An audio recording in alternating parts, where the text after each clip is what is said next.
sofisticado sistema de navegação das tartarugas.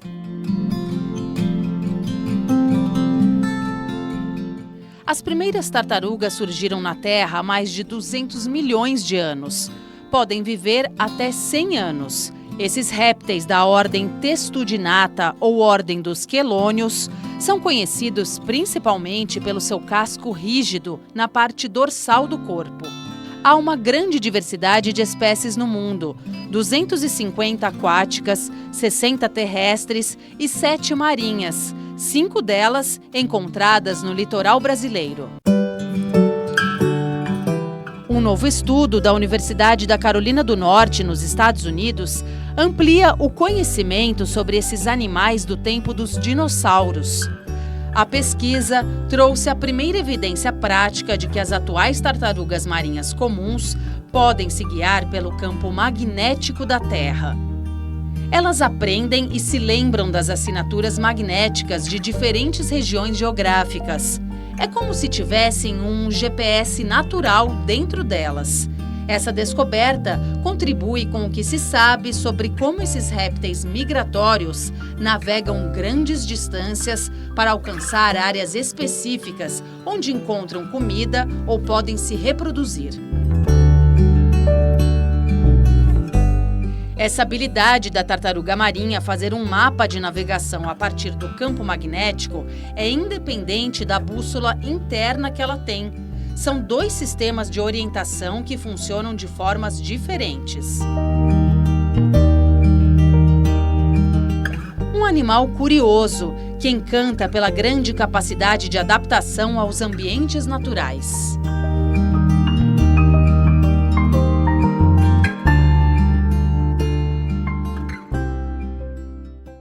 Está no ar o Repórter Eco, com informações que contribuem na busca de um futuro melhor. Os temas principais: o impacto das mudanças climáticas na biodiversidade, a natureza como fonte de produtos de beleza consciente e as belas imagens dos povos indígenas do Brasil.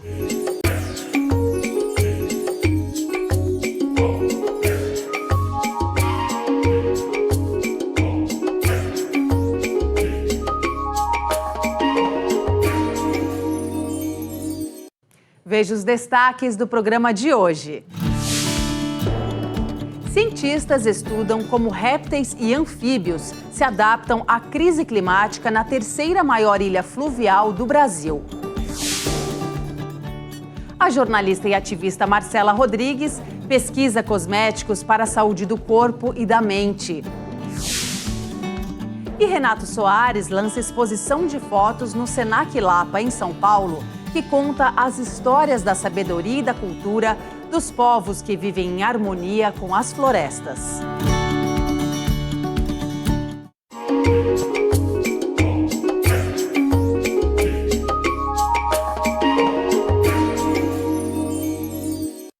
A crise climática causada pelas ações humanas afeta todas as formas de vida na Terra. Uma equipe de cientistas pesquisa como répteis e anfíbios lidam com o aumento da temperatura em uma ilha de Roraima. O objetivo é coletar dados para evitar o perigo de extinção de espécies.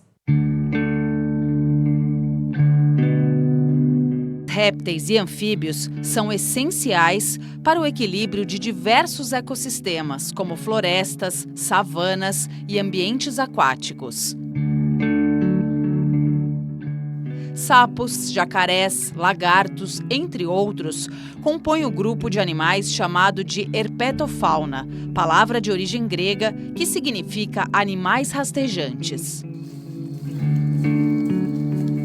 Para avaliar o impacto das mudanças climáticas em anfíbios e répteis amazônicos, uma equipe de 30 cientistas e outros profissionais do Instituto Nacional de Pesquisas da Amazônia, INPA, USP e universidades federais da Paraíba, do Tocantins e do Paraná realizou uma expedição científica na ilha de Maracá, em Roraima, a 3ª maior ilha fluvial do Brasil, que integra a Estação Ecológica de Maracá, uma unidade de conservação federal. A gente escolheu a ESEC Maracá justamente porque se trata de uma região muito única, né, dentro da Amazônia, na qual ainda não havíamos tido a oportunidade de desenvolver estudos desse tipo. O estado, né, de Roraima, ele é caracterizado por grandes mosaicos, né, vegetacionais. Então, são muito similares a cerrados e campos cerrados, né, campos úmidos também, que se chamam lavrados, e que esses locais têm um conjunto de espécies típica, que tem histórias evolutivas, preferências ecológicas diferentes daquele conjunto de espécies que acontece no que a gente chama as florestas de terra firme, né? Florestas com uma cobertura vegetacional mais densa. O Brasil é o país que abriga o maior número de espécies de répteis e anfíbios no mundo, mas o aquecimento global ameaça a sobrevivência de muitas delas. Organismos considerados muito vulneráveis, né, às mudanças do ambiente, do clima local. Primeiro porque eles são considerados, a gente chama organismos ectotérmicos, né, então eles dependem da temperatura ambiental local para controlar as suas temperaturas corpóreas internas, né? Então, com isso, muitos estudos, quando eles avaliam, né, globalmente quais são as espécies possivelmente mais impactadas pelas mudanças do clima, esses organismos tendem a aparecer entre os primeiros. Os pesquisadores passaram um mês na maior floresta tropical do mundo e coletaram 400 exemplares de dezenas de espécies desse grupo de animais. O nosso objetivo era fazer um inventário de espécies aliado ao inventário dos dados funcionais, que eu chamo esses dados experimentais, e das amostras biológicas. A gente estava em busca da maior diversidade possível existente naquele lugar. Por isso, a gente combina técnicas de amostragem, né? Outras ameaças causadas por ações humanas se sobrepõem à crise climática: desmatamento, fragmentação de habitats, incêndios, contaminação dos ambientes aquáticos, urbanização, tráfico e caça ilegal. Anfíbios e répteis também ficam mais vulneráveis porque não conseguem se deslocar por longas distâncias. Como que, né, essa mudança da temperatura do ambiente vai afetar a performance do desempenho locomotor? Ou, por exemplo, se ele vai correr mais rápido e fugir de um predador ou encontrar uma presa alimentar, um parceiro para reprodução mais rápido ou mais lentamente. E, por fim, a gente faz os experimentos que a gente chama de tolerância termal, que são aqueles experimentos que nos ajudam a entender quais são os limites críticos à sobrevivência. As informações obtidas na expedição estão sendo analisadas. Os resultados vão fornecer dados biológicos para ajudar em medidas de redução dos impactos e investimentos em planos de conservação desses animais. O enfrentamento da crise, da emergência climática, ele depende da manutenção dos ecossistemas, da manutenção da complexidade biológica. Dentro de um ecossistema tão diverso, tão rico quanto a Amazônia, todas as espécies têm o seu valor. Tem que ter floresta de terra firme, tem que ter áreas alagáveis, tem que ter as savanas amazônicas, os lavrados, áreas de altitude. Então, toda essa complexidade que demorou centenas de milhares, milhões de anos para evoluir, que a gente está colocando uma ameaça numa escala de tempo de décadas.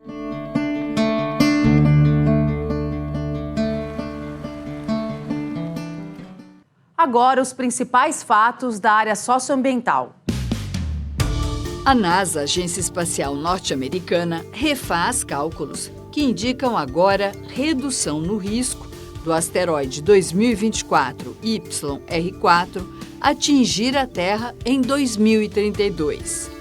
Depois das chances atingirem 3,1%, a possibilidade do corpo celeste bater no nosso planeta daqui a 7 anos caiu para 0,28%. O derretimento da geleira se acelerou na última década em todo o mundo, em consequência do aumento das temperaturas globais.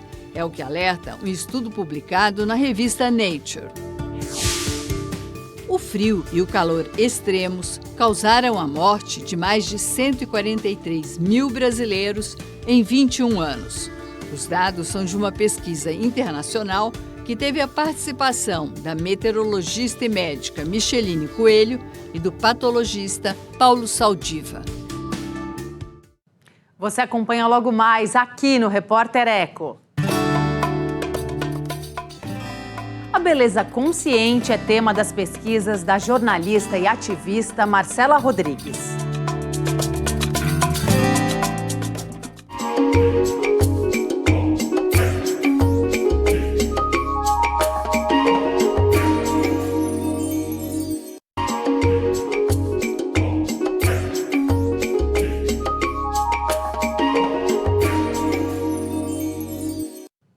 A busca de produtos naturais e saudáveis que contribuem para a chamada beleza consciente é fonte de inspiração das pesquisas feitas por Marcela Rodrigues. A jornalista e ativista lançou um guia que orienta o consumidor a refletir sobre os cuidados com o corpo e a mente.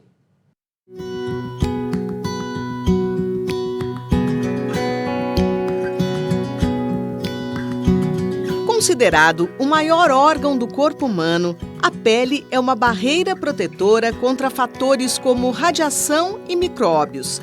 Artigo publicado na revista Nature afirma que ela inclui unhas, cabelos e glândulas que eliminam o suor. Produtos usados nos cuidados pessoais, com texturas e aromas que mexem com os sentidos, são absorvidos por ela. Autora do Guia da Beleza Consciente, a jornalista Marcela Rodrigues pesquisa cosméticos da chamada beleza limpa, sustentável ou consciente. Não é apenas sobre ingredientes que não são suspeitos de algum tipo de toxicidade, também está relacionado à transparência. Então isso envolve ingredientes e fórmulas que sejam seguras para a saúde humana, para o meio ambiente, tenha uma responsabilidade ambiental e social desde o momento de escolher os fornecedores, como se lida com esses fornecedores, como que lida com a questão de lixo, de rejeitos no meio ambiente durante o processo de fabricação, que tipo de fórmula está criando, qual é o menor impacto dessa embalagem, até chegar no pós-consumo, que é como eu comunico isso para o meu consumidor. Eu estimulo o consumo, tanto quanto uma indústria convencional. Os estudos de Yoga e Ayurveda, medicina tradicional indiana, estimularam Marcela a buscar receitas para fazer em casa, como o desodorante, à base de óleo de coco, bicarbonato de sódio, amido de milho e gotas de óleos essenciais de melaleuca, antisséptico e antibacteriano, e lavanda, calmante. O esfoliante para áreas secas aproveita a borra de café que iria para o lixo. Na mistura, óleo vegetal de semente de uva e gotas de óleo essencial de olíbano ou laranja doce, ambos de efeito drenante. Para hidratar a pele, vale deixar as flores de calêndula por 15 dias num óleo vegetal básico e agitar diariamente nesse período. Confere a ele propriedades calmantes. Eu acho que a gente vive um momento de distorções de expressões que são muito importantes e genuínas, como autocuidado, autoestima, cuidado com a pele, cuidado com a beleza, como se fossem sinônimos de consumo de algum tipo de produto, porque o grande cerne de um consumo consciente é a gente comprar menos. Eu acho que esse contato com a natureza, ele faz com que a gente entenda quais são as soluções naturais, independente de consumo que eu posso ter acesso, que vai me nutrir. Então pode ser uma respiração, uma caminhada, um exercício, um ritual, e aí dentro disso, claro, pode entrar produtos naturais, mas não como protagonista. A máscara de argila ganha um componente extra para ajudar a controlar a oleosidade, o chá de alecrim. Para muita gente, o preço dos chamados produtos naturais é alto. Vale pensar por quê. Quando a gente compara uma marca que usou um conservante sintético, como um parabeno, que é super barato, e uma outra marca que usou todo o investimento para investir em inovação e criar conservantes sintéticos seguros ou naturais, é claro que isso vai ter um impacto ainda para o consumidor final, que uma das grandes questões desse movimento da beleza limpa é o consumo local. É muito complicado você escalar uma marca de cosméticos naturais quando se retira recurso da natureza de uma forma responsável. Então, quando a gente tem várias marcas locais, a gente aumenta essa diversidade. O Uma das preocupações da Marcela é em relação às substâncias tóxicas contidas nos protetores solares. Não só o impacto em relação à saúde humana, mas também em relação à saúde dos oceanos. Como é que isso afeta a fauna marinha? É por isso que no blog dela, Naturalíssima, sempre tem informações para que o consumidor possa fazer escolhas mais conscientes. A gente vive num país que tem sol o ano inteiro, tem uma alta incidência de câncer de pele, então ele é um produto necessário. A questão é que protetores convencionais, eles usam filtros químicos, né, que são absorvidos pela nossa pele para então barrar os raios solares. Alguns desses filtros químicos, eles já são suspeitos de afetarem os nossos hormônios, de provocarem alergias, dermatites e principalmente afetar o equilíbrio da vida marinha, principalmente falando dos corais, que é o caso da oxibenzona, também conhecida como benzofenona. Hoje, as alternativas consideradas mais seguras são os filtros minerais, como óxido de zinco e dióxido de titânio, em micropartículas.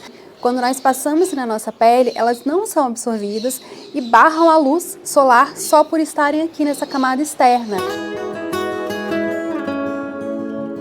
Fiel à leitura de rótulos, a jornalista sempre busca mais informações sobre os produtos e, diante da emergência climática, convida a refletir sobre a nossa responsabilidade enquanto consumidores.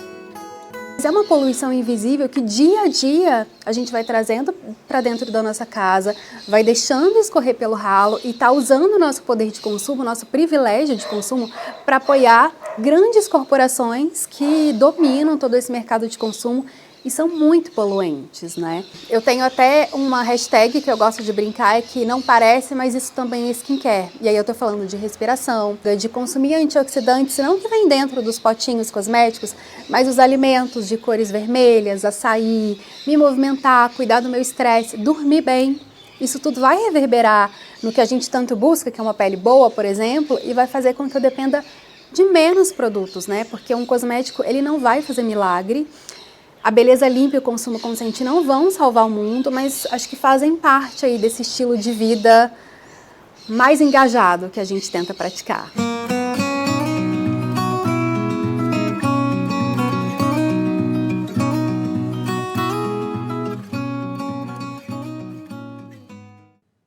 Veja a seguir aqui no Repórter Eco.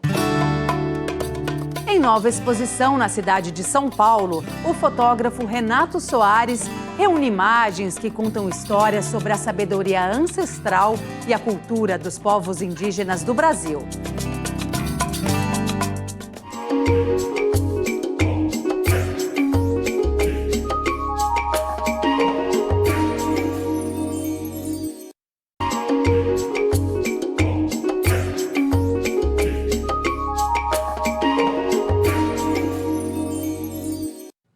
Povos da Amazônia, Guardiões do Presente e do Futuro.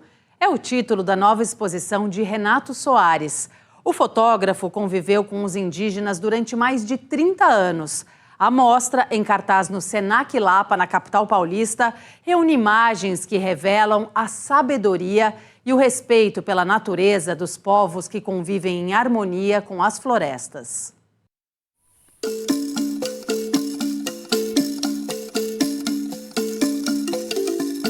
O cacique Yanomami observa a Serra do Tatu, no Amazonas.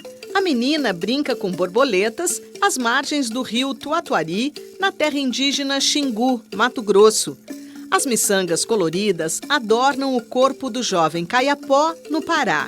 Esta outra pintura, à base de barro branco, genipapo e carvão, indica que o guerreiro Calapalo também enxerga pelas costas. A exposição Povos da Amazônia, Guardiões do Presente e do Futuro, no Senac Cipião, no bairro da Lapa, capital paulista, traz 30 fotografias do indigenista Renato Soares. Para você entrar no mundo do outro, você tem que se despir do seu. E você tem que entender o outro, ver o outro, olhar para o outro. Todo mundo gosta de se ver bonito. E eu coloquei isso na minha ideia, que eu precisava mostrar o que este ser humano tinha de mais belo. Há 30 anos atrás eu montei uma exposição chamada Amazônia, Paraíso até quando? E foi no Senac de Santana. 30 anos depois, eu estou aqui com a exposição Povos da Amazônia, os guardiões do presente e do futuro. O passado é uma história. O presente é o que nós estamos vivendo. O futuro está muito delicado. Eu acho que nós temos que ver esses personagens. Eles plantam árvores, eles reconhecem a floresta, eles cuidam dos rios e eles estão cuidando dos últimos grandes bolsões de áreas protegidas. Se ainda tem chuva aqui, certo? É porque ainda tem floresta lá no alto. O curador da exposição é o professor de fotografia João Kuczar, que há 3 décadas acompanha o trabalho do amigo Renato Soares. A gente está vendo aqui nas imagens a questão estética dele, né? Então as imagens parecem falar com a gente. E a questão ética, né? Então os trabalhos que ele vende, ele dá uma parte para os povos indígenas. Então isso faz uma diferença enorme na hora que ele faz esses retratos. E a gente tem tanto a aprender com os povos originários, e é isso que o Renato traz. E a generosidade dele de estar conversando com as pessoas, com os alunos daqui, com os professores, com o público. Eu acho que esse é um trabalho fundamental, não só como fotógrafo, mas como educador. O nome da exposição já deixa claro, estes aqui são os guardiões do presente e do futuro da Amazônia. Há cerca de 35 anos, o fotógrafo e indigenista Renato Soares se dedica a fotografá-los, mas antes de tudo, a se relacionar com eles. Ele chamou esse projeto de Ameríndios do Brasil. Quando eu coloquei na cabeça assim que eu ia retratar todas as 305 etnias, com as suas 274 línguas, mostrar essa diversidade humana, falaram que eu era louco. Hoje já estive em mais de 100 etnias. Não sei se de fato eu vou conseguir retratar as 305. O mais importante nesse trabalho é o caminho, é a viagem, é ver, reconhecer o outro, conhecer pessoas e poder contar essa história. Uma das figuras mais importantes para mim, na minha vida, foi o Orlando Vilas Boas. Um dia ele me disse assim: você quer aprender? Então saiba que o homem não é dono da história. Tudo que eu tenho a te ensinar, você tem que passar adiante. Caso contrário, não valeu a pena. Então, vira e mexe, eu vou para escolas de periferia, vou dar palestras, me convidam, eu vou. Quando alguém pode pagar, que pague. Quando alguém não pode, eu vou assim mesmo, porque eu acho que conhecimento tem que ser passado adiante. O encantamento do fotógrafo com essas culturas, que transparece nas fotos, tem relação direta com o modo de viver dos indígenas. É o olhar, é a sinceridade, a estética, a beleza, é a vida. A diversidade de cores, a diversidade de gente, o gesto, certo? A simplicidade, o comer peixe, o deitar na rede, o correr nu, certo? O mergulhar nos rios, pescar, a liberdade do ser. Nesses rincões mais distantes, você encontra o outro de olhar e sentar em volta de uma fogueira para contar histórias. Nós perdemos isso na nossa sociedade. As pessoas ligam o aparelho celular, a televisão e some, todo mundo some. Dentro da casa, ninguém olha, todo mundo olha para baixo aqui. Ninguém olha no olho do outro. E ninguém senta em volta de uma mesa para contar histórias. As pessoas sentam, comem com pressa e vão trabalhar. Eu me distanciei disso. E cada vez mais eu gosto de sentar na rede, em volta da fogueira, e escutar e contar histórias com os meus amigos. Ao mostrar a profundidade nos olhares dos velhos e das crianças e a beleza em rituais como o Quarupi, homenagem aos que partiram e seus ancestrais, realizada por diversas etnias na terra indígena do Xingu, o fotógrafo chama a atenção para povos que têm uma estreita relação com a natureza e ajudam a preservar florestas e outros ecossistemas dos biomas brasileiros. A nossa sociedade está doente há muito tempo. Nós gostamos de ter controle de tudo. Então, para ter controle sobre o medo, derrubamos a floresta, porque ali estão os animais selvagens. Então, nós dominamos a terra e nos dizemos donos delas. Já os indígenas, os meus amigos, eles já defendem a floresta, defendem a terra, mas eles não se dizem donos dela. A terra é dona deles. Então, eles têm que andar de mãos dadas, uma comunhão com essa natureza. O que eu quero como ser humano é que as pessoas reconheçam eles, os direitos deles, porque a partir do momento que você der espaço aos direitos deles, você vai melhorar o planeta.